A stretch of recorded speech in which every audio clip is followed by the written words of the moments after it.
বাংলাদেশ জামায়াতে ইসলামীর আমির ডক্টর শফিকুর রহমান বলেছেন, আগামীর বাংলাদেশ হবে সাম্যের, বাংলাদেশ হবে বৈষম্যহীন। সকল ক্ষেত্র থেকে বৈষম্য দূর করতে হবে, যেখানে সংখ্যাগুরু সংখ্যালঘুর ধর্মীয় ভেদাভেদ থাকবে না। সব মানুষই দেশের নাগরিক হিসেবে পরিচিত হবে।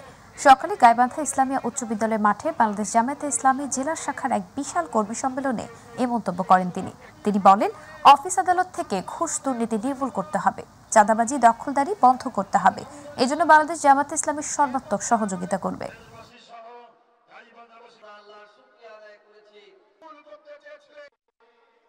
আপনাদের এই পাশের জেলার সন্তান ডানা মেলে বুক পেতে বলেছিল, বুকের ভিতরে তুমুল ঝড়, বুক পেতেছি গুলি কর।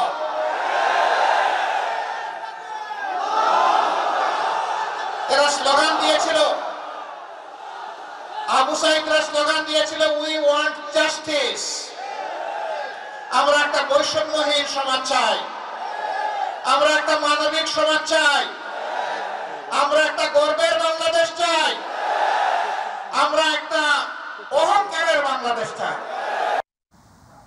স্থানীয় সরকার সংস্কার কমিশনের চেয়ারম্যান অধ্যাপক ডক্টর তোফায়েল আহমেদ বলেছেন, সংবিধানে স্থানীয় সরকার বলে কিছু নেই, তাই সংবিধানের 59 এবং 60তম ধারা আইনের পরিবর্তন করতে হবে।